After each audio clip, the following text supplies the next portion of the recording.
Hi, everyone. Thanks for joining us. We'll get started in just about 2 minutes.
Okay, hi everybody.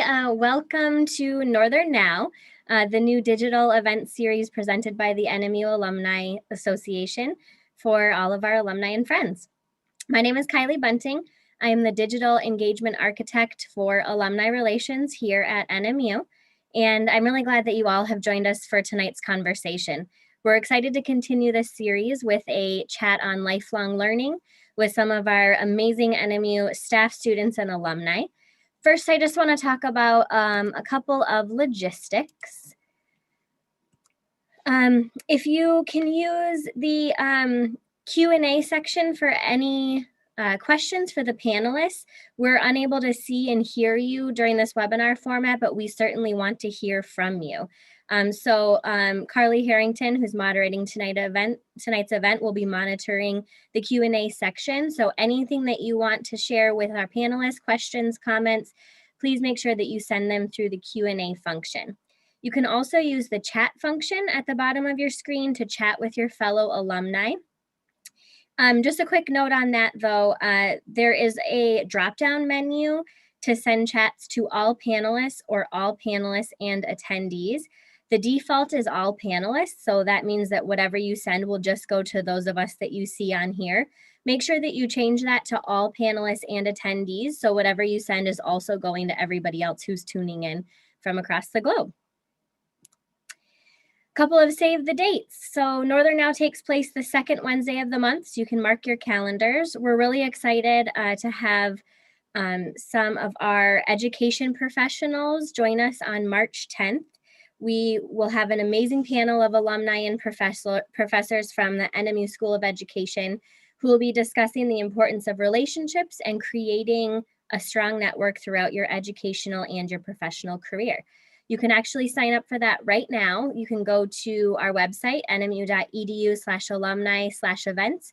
Also, after I'm finished chatting here and turn it over, I will send the link to register in the chat. So if you'd like to get signed up right away, you can do that now. And then, of course, just a quick note, don't forget to follow us on social media. You can find events, you can find updates on your fellow alumni, university news, and things like that. So keep in touch with us that way. So now I would like to welcome our moderator for the evening, Carly Harrington, who is a 2011 MPA graduate and also the current Global Campus Assistant Director. Thank you, Carly, for joining us and welcome. Thank you for having me. I'm thrilled to introduce tonight's panelists and excited for them to each share their unique perspectives on lifelong learning and when to explore the right education at the right time. First, I would like to welcome NMU's Director of Global Campus Operations, Brad Hamill, who is a 3-time NMU graduate, earning a bachelor's degree in 1999, an MPA in 2014, and an EDS in 2019. Brad, why don't you tell us a little about yourself? Thanks, Carly. Yeah, like I said, I'm Brad Hamill. I've been with Northern now for a little over 21 years full-time, and I did my undergrad here, so that gives me almost a little over 25 years here I've been at Northern. It's been a great experience. I've spent my time here in primarily 3 different roles. I started out in athletics right away. I spent a third of that time in alumni relations, so I'm glad to be helping out in this series, and I can understand everything that goes into what they're doing and what they're trying to accomplish. And then this third of my lifetime here has been in the global campus operations side of things, and it's really great to be part of the system here, where being part of the students and their journey and trying to see them kind of go through that cycle of learning and things that they're trying to do and accomplish, and then also being part of the Alumni Association before this, and now working with the Global Campus alumni and understanding the things they need in the education that they're looking for.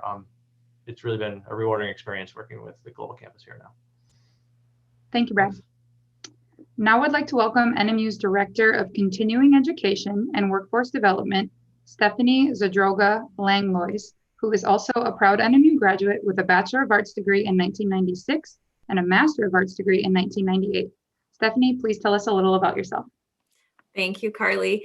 Right, so I am the Director of Continuing Education and Workforce Development. I have been here for about 4.5 years in that role. Before that, I have about 15 years experience in the staffing and workforce development world, both private and then through the state as well. So I've kind of worked in all the different areas that it takes to have somebody find a job, connect with the job, be in the job.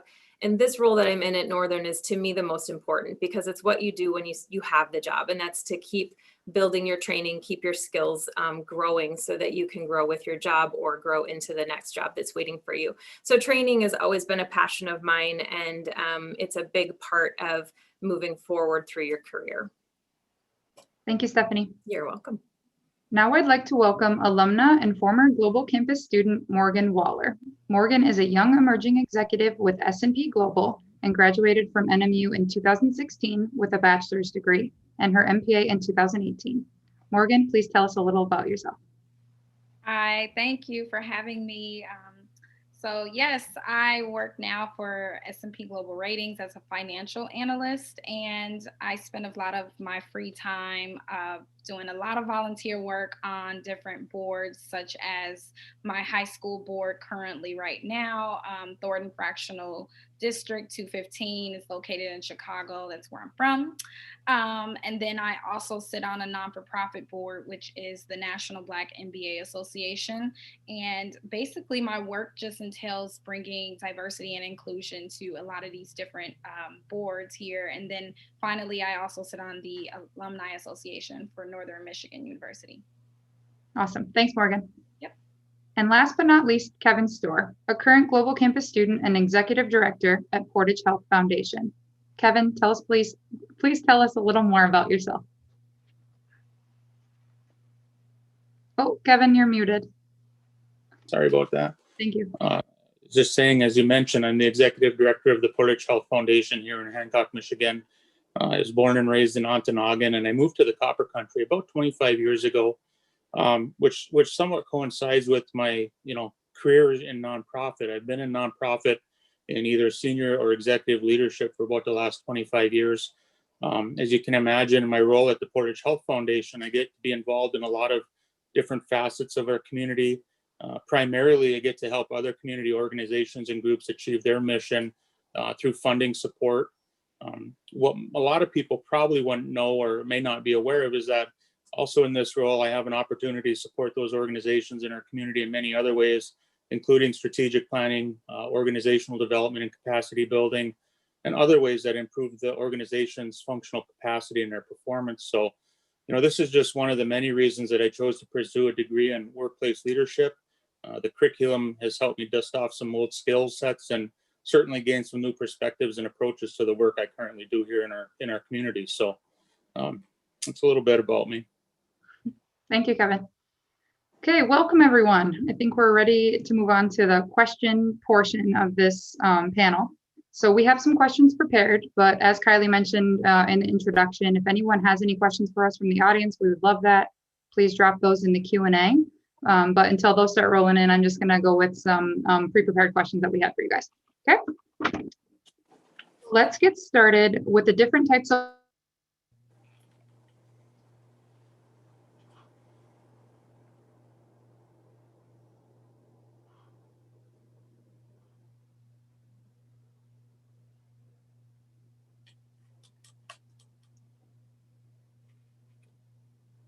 Oh, did Carly pause for everybody else? Yeah. All right, we'll give her just a second to come back. The joys of Zoom. That's right. Anyway, I know where she was going with I was that. going to say, I think we know the question. Yeah, we know the question, so we can zoom right on, and then when we get to a different point, I'll jump off and see how she's doing next door. So anyway, where we were heading was the different kinds of educational opportunities that not just Northern has, but what are typically out there that we see. So the first one is the degree seeking or the traditional college pathway that we know of, which is my primary role, is the degree seeking student who wants to continue on with their education either after high school, right away after high school, or anytime along their pathway in their education or their job experience or where they want to go. So the degree seeking is courses that you put together that end up in a credential at the end. So typically like a bachelor's degree is typically 120 credits. An associate's degree is half that, usually around 60 credits. So you take a compilation of courses that are part of the major, and then general education requirements that kind of round out your learning experience. So you have kind of a wide view of what's going on in the world, and you're really learning how to learn in that experience. So you're taking your education in high school, which is a little bit more focused, and now you're coming into higher education, where it can kind of go into two different tracks as well. There's applied degrees that are really focused on a job and a task and a skill that you're learning to do. And then there's more general degrees that are teaching you really expanding on learning how to learn, how to open your mind, and how to evaluate your surroundings and be better at what you're doing overall.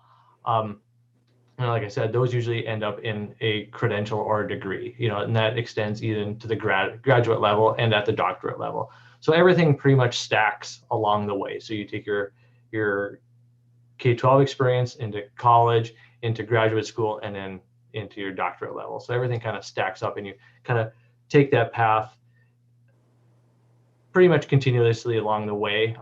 And again, there's ways to stop in and out, and people will be taking breaks. I think we'll be talking about that later on. Everybody's journey is different. So it's okay to start right away. In Kevin's example, he started quite some time ago, decided that there was other things that were a priority, but he came back to it, and now he's finishing up that bachelor's degree.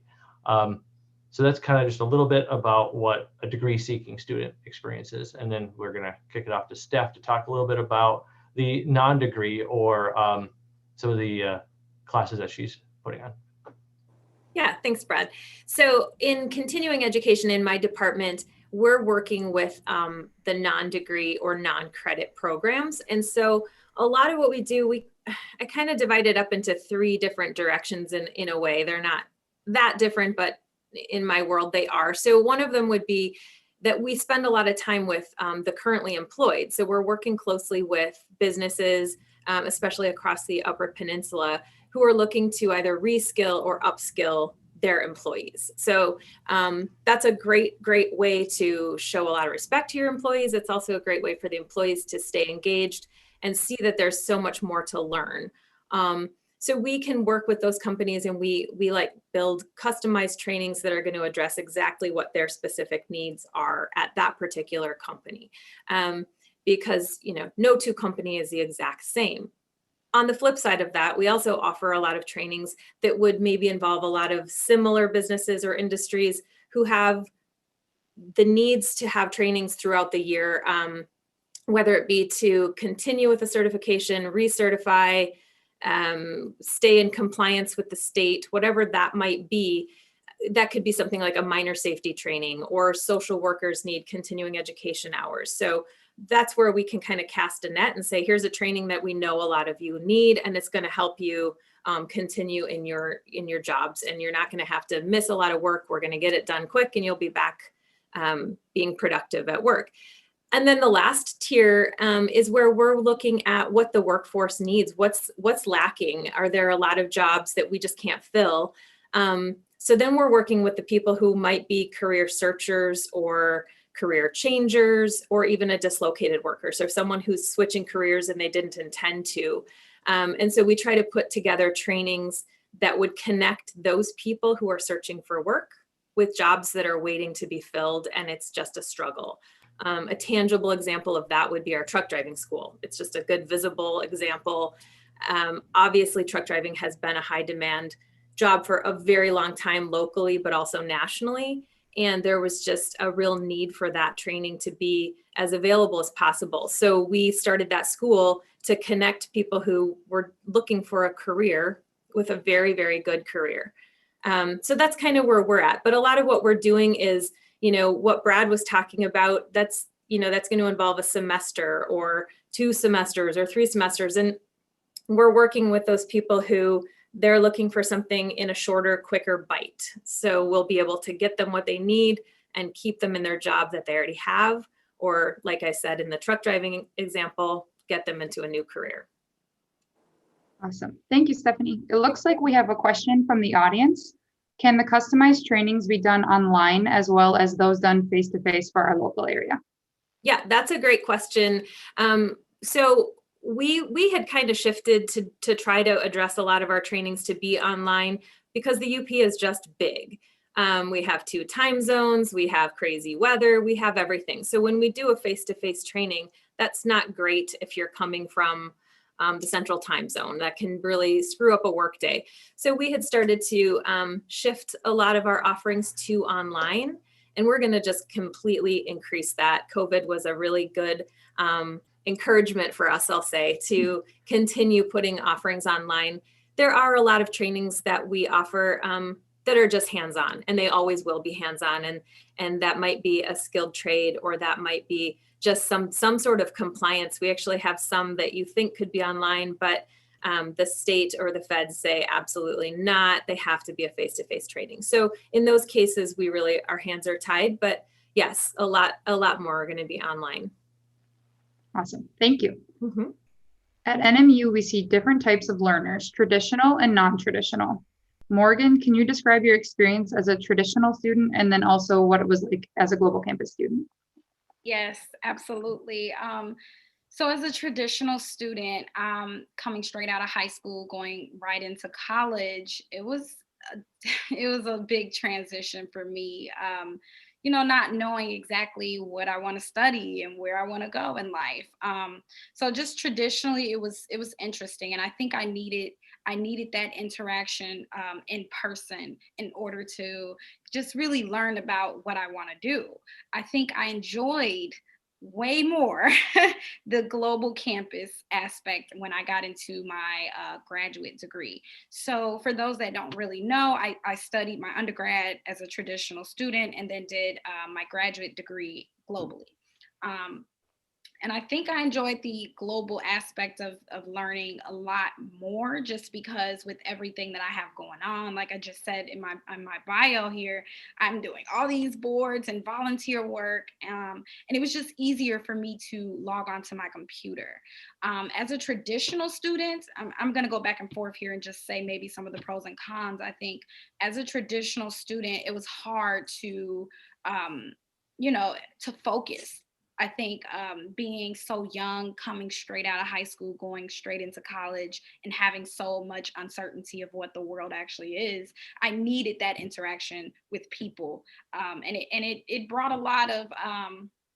I think I learned so much more being traditionally, but it benefit more being global, if that makes sense. Like, you know, obviously learning and building those connections are great when you're in person, but then just the multitasking of learning and being able to work and do so much other things is great now that I'm older and doing all these other things. So I typically liked the global aspect of it. And then also you're networking with so many people from across the country. It's not just being, you know, in a class with the same 15, 30 people every day. You're networking with people across the country from different time zones. So I think that is something that I experienced as, you know, traditional and global.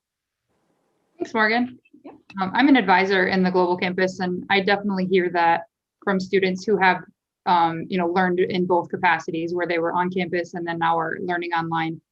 It can be really beneficial for people, or it's not for everyone too. So it's interesting to hear your perspective. I'm sorry, I know we're going to move forward, but one thing, because I want to make it kind of conversational, it takes a lot to actually, be a global student. I mean, logging online is easy, right? But you have to interact. So I think you have to be like almost, what's the word I'm looking for? You have to really train yourself to tune in and to be there, present. And so I think that's a lot of times, where people fall off in the global world, not really focusing and being present. So that's a struggle. Yeah. But I think it was probably an advantage for you when everything went online. Yeah, I think Right. it was a little bit of a leg up. Yeah. And we do see that a lot with the students, that they think online is going to be easier because it fits in their life, and they say, oh, it's just easier. I can just go on anytime I want. But then you really have to have that discipline to get in front of it, make sure you're checking all the boxes, doing all your work, and making sure you're attentive to the classwork and your goals. And I can imagine, Stephanie, it's the same way that's why some industries don't want online, because they want to make sure that the learner is focused, that they understand it, and they have to actually sign something on the way out, saying, I was here and I attended. Yeah, and a lot of times an employer might require that the training is synchronous and not asynchronous, just for that sake. Like you have to be disciplined if it's right there and happening right now. So, and that would be online, but. And a lot of times, and if you want to apply this to like the business aspect, a lot of times this is what we do in the workforce. We're literally going into our office or a corporate office and we're sitting in front of a computer all day. So it kind of prepares you in a way to train your mind for the workforce, essentially, because, you are checking emails every day. You are conducting business virtually. So that's kind of interesting too. Like I said, right now I'm working for S&P Global, and that's kind of like my everyday schedule pre-pandemic. I'm logging onto a computer. So I don't know, it prepared me. So Kevin, can you speak a little bit to your experience as a non-traditional student? I would echo a lot of the sentiment and the points that Morgan made. I myself started as a traditional student right after high school, like a lot of kids. And I think one of the things that was a little different is my dad died when I was a teenager. And, in my immediate family, advancing my education was not necessarily something that was driven into me, and to the extent that after he passed, I was so worried about just let's get through school and get a job to support myself. I passed up some potential football scholarships to go because I didn't really understand the importance of that role and that opportunity. So I did. I went to school right after high school, and after the first year I withdrew because I found that I was working more than I was going to school, and I figured I would take a gap year and save some money. Well, that gap year turned into a 6-year gap, and I ended up working at Copper Range Mine in White Pine, and I don't regret that. To some of the extent that Morgan said, I think there was so many different opportunities that presented me in the workplace, working as a young man, in a, for the most part, a much older age demographic. I learned a lot about just human interaction, a lot about, processes that I didn't understand.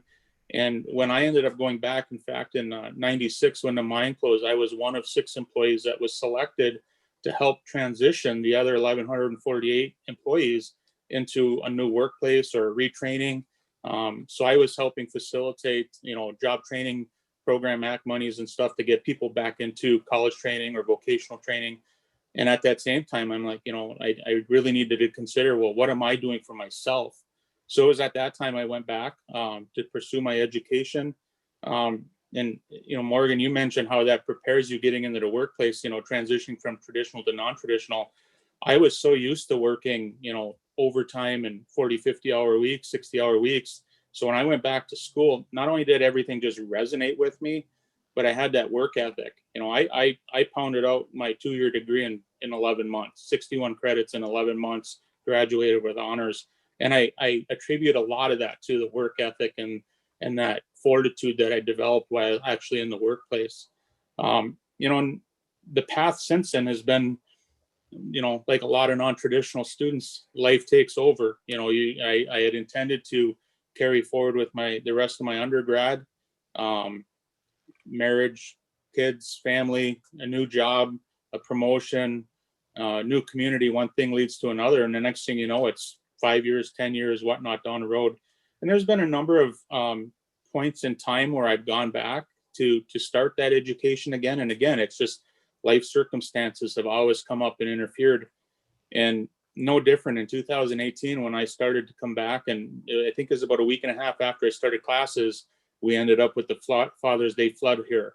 And I almost, withdrew because of the work that we had to do for our community. And I just said, no, I'm not doing that. I'm going to pull up my bootstraps and we'll get through this. But, I think, for other non-traditional students out there, whether you're just starting or you're going back, I just think it's important not to give up and recognize the important role that's going to play just for your personal development and satisfaction. And all those things that you go through are going to help prepare you for that re-enrollment, if you will, in the education system.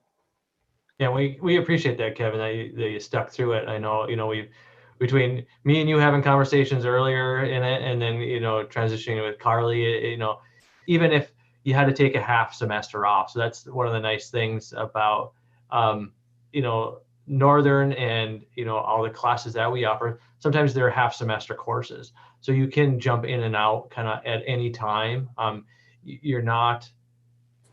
You're still able to take classes even if you take a semester off. So it's like you were always here. So you're always part of the family. And I think most institutions are that way. I would even say in Stephanie's shop, I'm sure she has many repeat customers that come back time after time because they know the quality of education that they're getting there. And to take some time off and get the education that you need at that exact moment, that kind of that just-in-time education is important too. Yeah. Well, Brad, you mentioned earlier, the word discipline came up. And I would add to that there has to be an intent. And, the Global Campus community did a wonderful job. I think the structure of the coursework, your online chalkboard type systems and that made it easy for somebody, like a lot of people, we're busy, and, there's a lot of demands on your time, not only work related, but then family and whatnot. And, but there has to be that intention behind it if you're going to go back and make sure that you're staying focused. And to Morgan's point, it's what you do every day, but it's also that same thing where at the end of the night, sometimes you just want to take a time out and not do anything, and you have to make sure that you're staying on top of things. And I think the university has done a really good job to support the students within this program. Yeah, good Thanks, point. Kevin. So we have a follow-up question for Kevin from the audience. How were you able to structure some of your coursework to benefit your job or like advance your professional career? So maybe some things that you were able to do that helped you in your current role, or projects that you were able to take on and apply, things that you were learning in your classes. I think one of the things that a lot of nonprofits, and I'm going to focus this on nonprofit work in particular, because that's where, the lion's share of my professional career has been. I think the problem with most nonprofits is that they run themselves like a nonprofit rather than like a for-profit business. And what I mean by that is they oftentimes use the nonprofit designation and either low operating margins or no operating margins as an excuse to struggle. And instead, they should be looking at, solid business practices and performance indicators and evaluation metrics to really gauge how they're doing, what they're doing, how they're doing, and how their functional capacity is compared to actual mission delivery. So more directly to answer your question, some of the things that I've learned in the workplace leadership program, and I don't want to say maybe not even necessarily learned, but some things that were reaffirmed are the importance of measuring your progress and your actions to make sure that your efforts are being intentional and are being mission driven, but at the same time, bringing some practical business approaches to making sure that you're being able to achieve those outcomes. And I know for a lot of, the work that we do here, we're very outcome driven at the foundation. We don't run like a lot of foundations where you review an application, you write a check and you're done. We spend a lot of time with our community partners, from all sectors to really make sure that we have, good root cause analysis, good reviews done, but most importantly, making sure that we have a good solid plan for the projects that we're funding, that they can execute, they can sustain, and that they're able to measure some successful outcomes when they're done. Because at the end of the day, we hold ourselves accountable to the community whose monies we're managing, and we want to make sure that we can convey that back to them, that we're doing a good job and they're getting an ROI for that investment. So there's countless ways that this experience and this journey that I've been on with the university has, whether it be a small aha moment or just a completely new concept that's been presented to me, has helped me, and not only helped me here at the foundation, but has helped me help other organizations to be better. And again, improving their capacity and their outcomes. Thank you. I'm going to go back to the questions from the audience. So we have a question for Stephanie. I have heard about the cyber initiative at NMU and the cyber hub that recently opened on campus. Are there any virtual events or courses that you could tell us about if we are interested in developing cyber skills? Yeah, that's a great question. So the Upper Peninsula Cybersecurity Institute is another good example within our continuing education department of a lot of opportunities at the non-credit level. So there's a lot of different kind of career path trainings that you might want to go on to if you're looking to get into the cyber world in an entry level manner. But if you have a job that you need to, like I said, reskill or upskill, you want to get another certification if you're in cyber, that's all through the Institute. So I would recommend to find out the here and now is to go to our website and get familiar with that. The Cybersecurity Institute always is posting, keeping things updated. They also have something called CAT Tracks. And so that's going to kind of cover a different element of cyber because there's so many different ways to look at cyber. Different audiences might be interested in different topics. But I think that some of the good examples of maybe the non-credit paths for the Institute are like taking certified ethical hacking or Security Plus or things like that. Like those are courses that you can take. Most of them will probably be offered online for a long time. I don't think we'll ever go back. Sometimes we would like you in the classroom, but the Institute is a really good way to kind of cover, as in the title, the entire UP so that everybody can have that cyber training.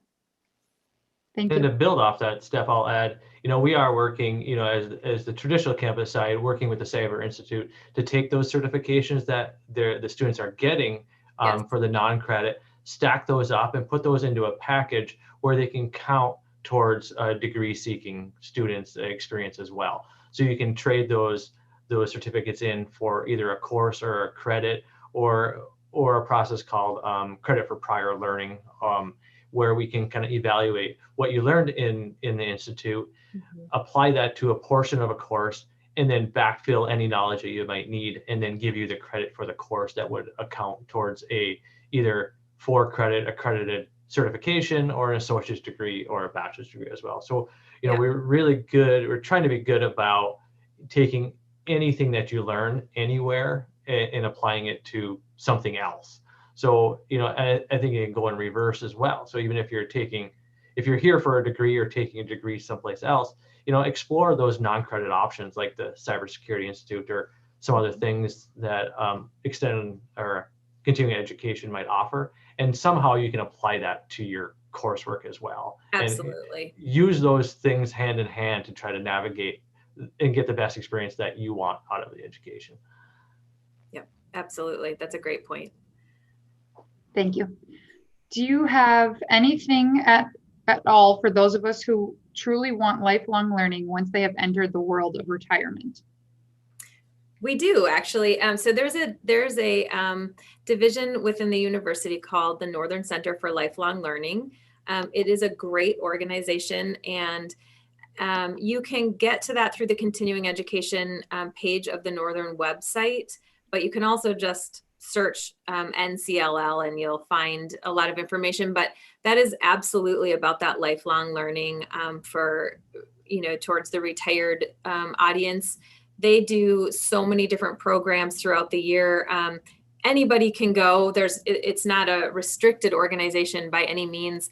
And if you ever look at their long catalog of what they offer, it's everything from what should you be feeding the birds in your bird feeder to, do you want to go build something? Do you want to go tour something? It's so active and it's so impressive. So that's a great opportunity there as well. Lots of different ways to continue your learning. Absolutely. Another avenue to get some classes would be our Educational Access Network, the EAN. They do have a suite of courses that you can take, all self-paced, that you can learn anything from accounting to history to, diabetes care. I know there's a whole suite of health courses in EAN as well. So, there's different avenues within either Northern or, some of the other initiatives that we have here on campus that are available to anybody. And a lot of these, like the EAN, there's some of that might be free, or minimal charges, even the lifelong learning, the Center for Lifelong Learning. Some of their classes are super cheap, some are free, some are a little bit more expensive, kind of depending on the experience you're having. Yeah. All right, we have a couple more questions from the audience here. Are you offering only asynchronous classes for those of us who live out of state? Sorry if this has been previously addressed. I also was out for a bit in the beginning, so I don't know if we talked about it. No, I don't think we touched on that. So we do offer both synchronous and asynchronous. So synchronous meaning you have to be here at a certain time. So I'm not sure if, Morgan, when you were taking some of your classes, were there times you had to meet, like 6 to 9 on Wednesday nights, and that's typically a synchronous course. An asynchronous one is you can do anytime you want. And there still are deadlines, and it's still within the cadence of the semester, whether it's 8 weeks or 16 weeks, and you still have to meet deadlines, but it's kind of really on your time. I guess I'd ask Morgan, what's your experience on the synchronous versus asynchronous in the MPA? Because I think there was a mix at the time you were taking. Yes, it was definitely a mix. I kind of typically enjoy doing things on my own time. That way I'm kind of mapping out my schedule and knowing exactly what I should do and what not to do. But I feel like having it being synchronized is also a way of having me become a little disciplined, if you will. So it kind of trained me as well to kind of make sure I'm on top of my schoolwork. So it was a mixture, and I enjoyed the hybrid version of it, but I haven't been able to be in a program where it was completely on my own. But I think that hybrid mix gave me that discipline I was looking for to be able to complete the program. So thanks. I think success in those classes too is knowing before you're in them, what is my time going to be like? Do I have the flexibility, or are these classes going to be offered and cohorted and all those different things? So we really try to prepare students for what their expectations will be when it comes time to taking those classes. But yeah, I think it really does vary. Some students love that structure. They want to be in a Zoom with a professor that they can see lecturing to them, and others completely want to be independent on their own. So it really does vary. All right, we have a question for Morgan and Kevin. How has your online experience as it relates to getting access and control over your learning made you think about what we could do for high school students or adult learners to help those folks get access to non-traditional learning experiences?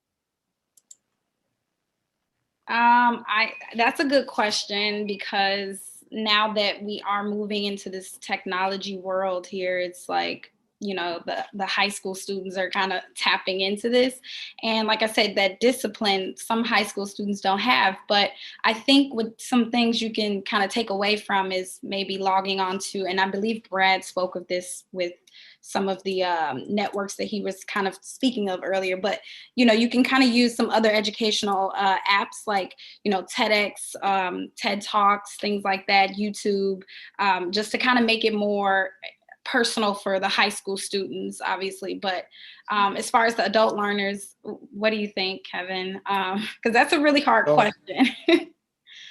So I'm gonna age my journey here a little bit, because I think one of the interesting things for me is I actually completed an online learning program that was probably one of the earliest online degree programs. And the challenge there is that they weren't all following the same level of accreditation. And, over the last 15 to 20 years, there's a lot of disparaging positions on online learning in general. I mean, up until even 2 years ago, I talked to, educators and education administration in the K through 12 community that just were absolutely against online learning. And, I think, a couple points here, again, the discipline and the intent. And I think when people make that decision to go back to school and use the online learning, there's a personal commitment that they're making that choice for them. When I went to school the first time, I went into a program, commercial art and graphics was going to be, come in advertising and marketing. And that was all predicated on because of the fact that I could draw and I, have an artistic side and whatnot. But where I'm going with this, not to chase this too far around the bushes, the evolution of online learning and the validation of the learning experience that has transitioned in the last 15 years has been remarkable. And I think what's really a benefit right now for, both young people and non-traditional students alike is that this COVID experience has forced people to adopt this method of education delivery in a way that they can't dispute it. And to the extent that I think you're going to see more and more opportunities coming online at the K through 12. I mean, look at all the different K through 12 academies that are popping up, as well as the opportunity that exists for college and universities to tap into a market share that is outside of maybe their normal geographic reach and still provide that education. So I'm a strong proponent for online learning, especially when it's structured correctly and you have that interpersonal connection with the faculty and staff. And more importantly, you have that connection with the other students within your coursework. So whether that's at the university or college level or at the K through 12 level, I think there's been a huge step in validating this learning process. Kevin, you brought up a good point there about accredited schools or accredited education. We run into that every once in a while where a student is going to school, whether it's a nonprofit or a for-profit institution, and they don't really do their research and kind of look into that school enough to know what's behind that education and how that school is operating. Even if it's a good education, sometimes you got to make sure that the school is accredited. In some of our programs here, we see it particularly in our clinical lab science programs, that there's plenty of schools out there that aren't accredited, but you can still get a certificate or your licensure in the medical field with that degree. But if you wanted to transfer that into a 4-year degree or a 4-year institution, those credits just don't count. So it's almost like starting over again. So, making sure that you're doing your research on what is behind the degree and making sure you're being intentful about your path and understanding what's going on is really important, because it could burn you in the long run, not making sure that you're doing your homework before you start that journey. And you might even see that too, Steph, don't you? I mean, there must be other non-credit stuff out there that are pay and they'll give you a certificate almost. Absolutely everywhere. Mm-hmm. Yep. Yeah. And I think that goes to, though, like I was saying, there are some trainings that no matter how convenient online is, at the end of the day, there are going to be some trainings, especially through my department, that just have to be face to face. Whether it is, we're going to show you how to use this piece of equipment, we would prefer that you actually touch the equipment. You know, a lot of that is, and that does, it bothers us when we see some of those that are very, very hands-on trainings delivered online for $99 or whatever it is. And you know, there's people who are going to do it, but they're not going to get the training that they need. So that's kind of the flip side that we struggle with. But at the same time, we, like Kevin said, COVID was a really good push on some trainings that we all just kind of said, no, there's no way you could do that online. COVID came and you said, we have to find a way, because these people still need this training. And if they don't, their certification will lapse, or if they don't, they can't continue whatever their career is, because it's a requirement of their job. So we have seen a lot of shifting of trainings that we didn't think we would see. So that is really, really exciting for us in our department. You know, Stephanie, you brought up that there's some coursework that people have to be hands-on and in person, you know, and I'm going to contrast that with another point. I think with the online learning and what I, you know, with some of the interaction I had with some of the other students in the class, one of the things that I, you know, was kind of compelled to consider was, you know, when you're in class and you're in a group setting, you always have that one person that's, you know, they're vocal, they're always, their hands are always answering whatnot. And you always have those ones that aren't willing to speak up or actually participate in that group. And that was one of the things that I thought was nice about the way the forums and whatnot are set up with some of the coursework that we took, is it gave everybody an opportunity to come into that and engage in that and express themselves without having any of that angst or fear of exposing their own vulnerabilities in the in-person setting. And I don't know if there's any truth to that thought, but it seems to me that there's a potential that you're going to get more engagement and more participation out of people in that format than you would in some cases in the in-person format in group settings in the classroom. Sure, absolutely. And I think like a discussion board is a good example, like you said, of people coming out of their shell that they might stay reserved if they were in the classroom setting. I also think another plus to something like that is it's that old thought that sometimes it's better to think before you speak, right? So when you're reading a discussion board and you see something, instead of just shooting out an answer that you might just blurt out in class, you can actually think about it for a second and then maybe think about it in a different angle and then reply in more of a multifaceted way versus I'm just going to tell you one side, here's my opinion, and then I might regret it. I think there's a lot of really nice benefits. And I've been in classes online where I really enjoy just reading all the discussions, where if you're in the class, you may just tune out for a hot minute and not even hear what the person said because you're thinking about what you're going to have for lunch. But if you're reading the discussion answers, you might learn something that you wouldn't have learned. Thank you. Okay, we have one more question from the audience. Did everyone have an aha moment that told them it was the right time to continue their educational journey?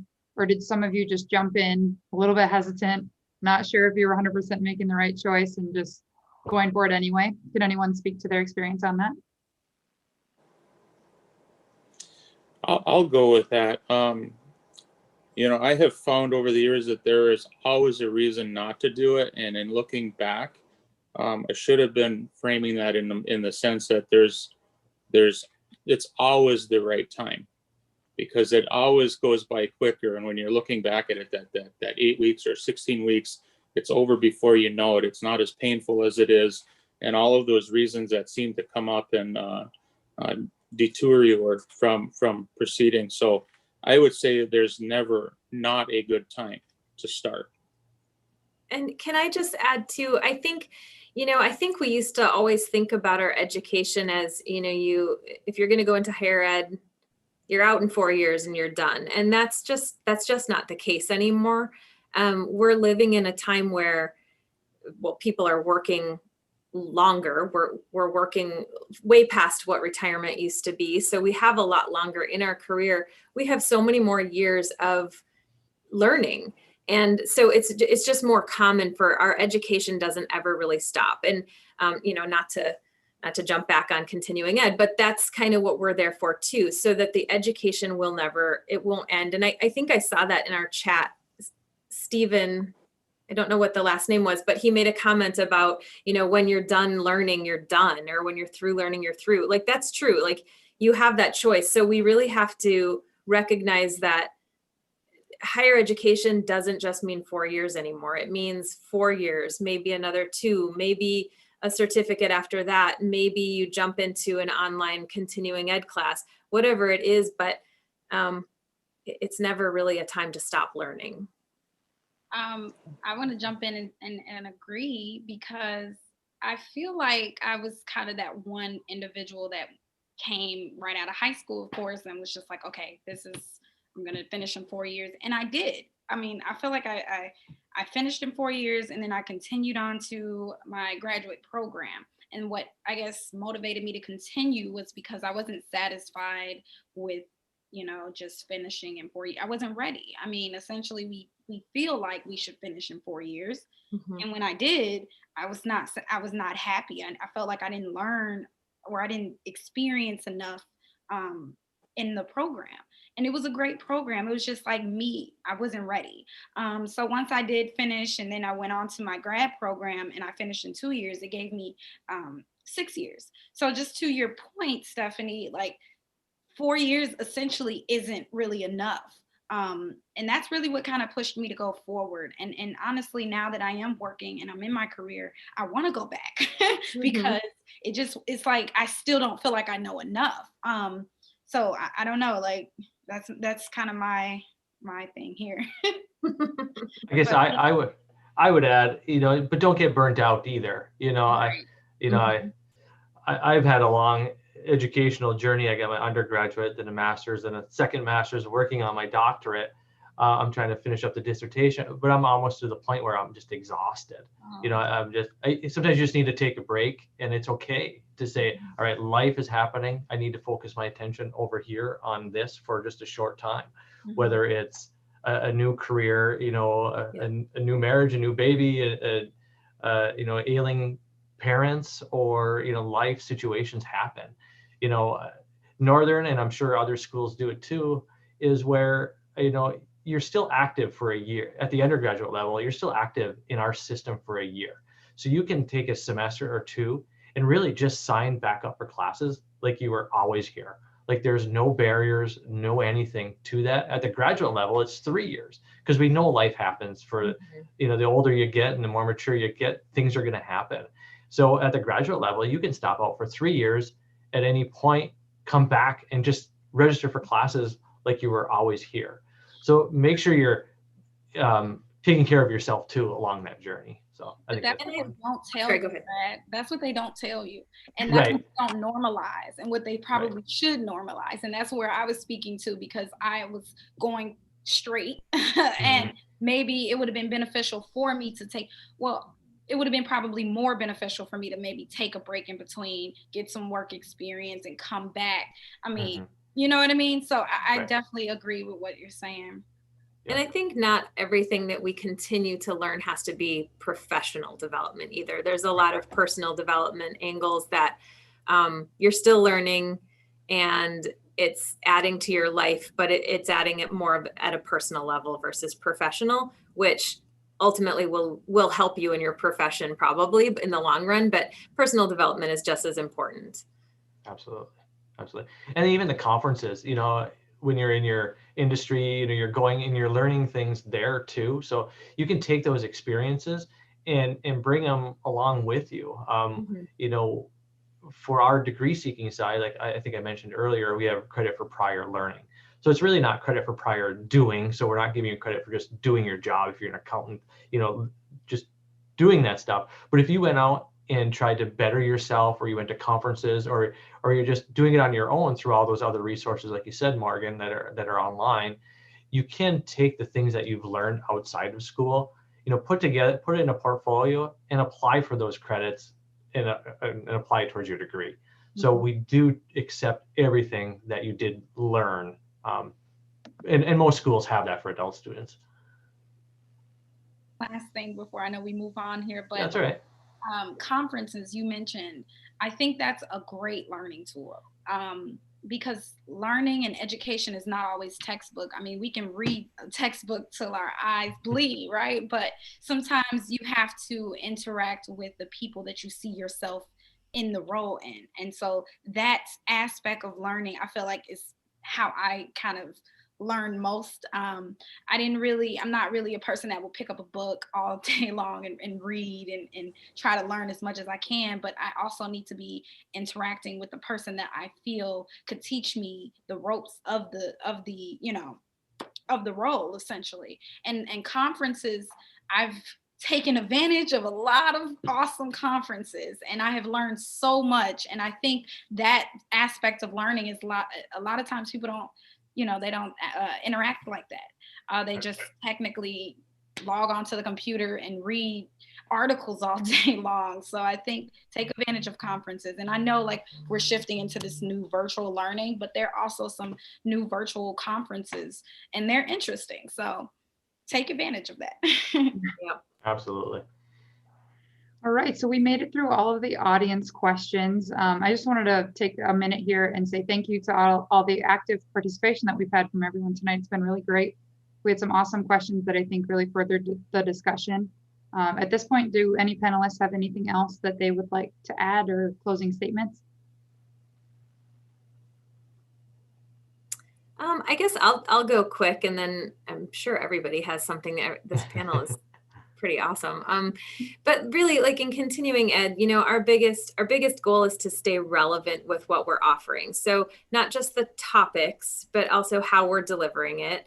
And so that's kind of the biggest thing for us is this going to help somebody in their career? Is it going to help them up in the UP? Is it going to help them transfer somewhere else?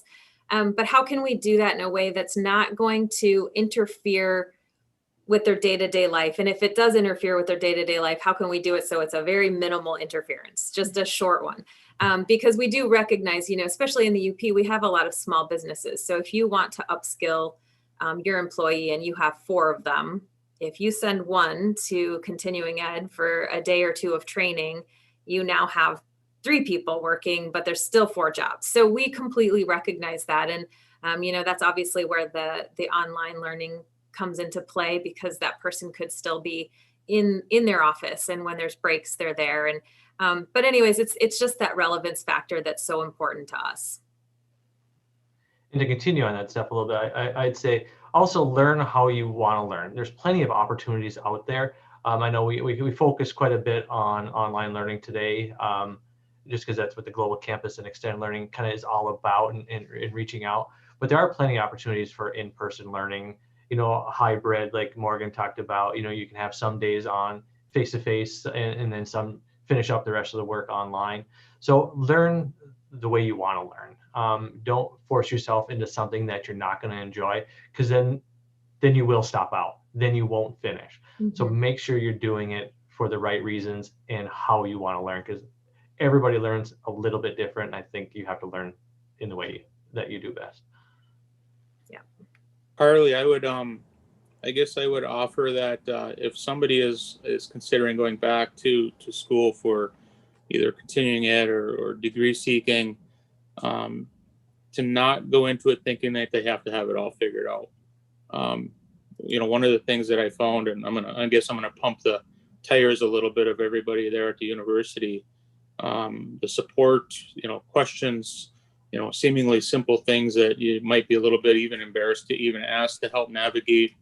The staff have been fantastic. The advisors, the faculty, everybody made it very clear that their goal was to see me reach my end goal, and the support and the cheerleading that's gone on through the last couple of years has been not only very much appreciated, but it made it a lot easier to try to navigate that whole process, because for some people it can be intimidating, and it's time consuming and whatnot. And the folks in the Global Campus have made it extremely easy to come back and to get this done.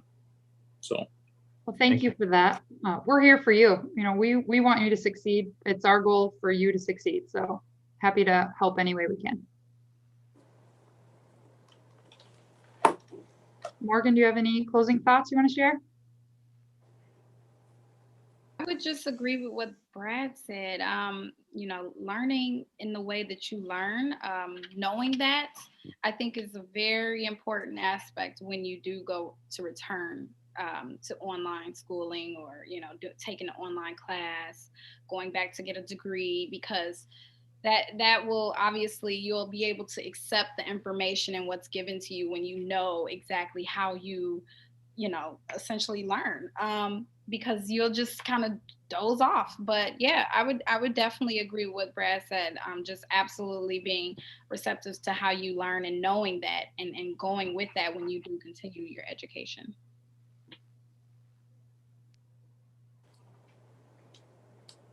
All right, I think that's all we have for the panelists. Kylie, if you have any closing thoughts. Thank you. Yes. Well, first of all, thank you. That was a great conversation. So I appreciate all of you joining us, and to everybody who tuned in, thank you very much. I just dropped the link in the chat one more time if you want to get signed up for our March 10th event. We'll be talking to a panel of some education professionals. So that will be an interesting conversation as well. So please join us. And also, we'll be sending out a short survey after this, so please take the time to let us know what you thought of this event, and if you have any other ideas for future topics. We always like to hear what you want to hear, so please let us know that way. And I also will be choosing one person to win a really awesome alumni t-shirt from tonight's attendees. So keep your eye out on your email too. I'll be choosing someone tomorrow and sending over an email. And if you have any follow-up questions, if you think of anything, just email us at alumni@nmu.edu, and we can pass along the information to whoever is most relevant. And then follow us on social media. Keep in touch with the NMU Alumni Association, Global Campus. We all want to hear from you. So keep in touch with us, and we look forward to seeing you again soon. Thanks, everybody. Go Cats. Thank Thank you. you. Bye.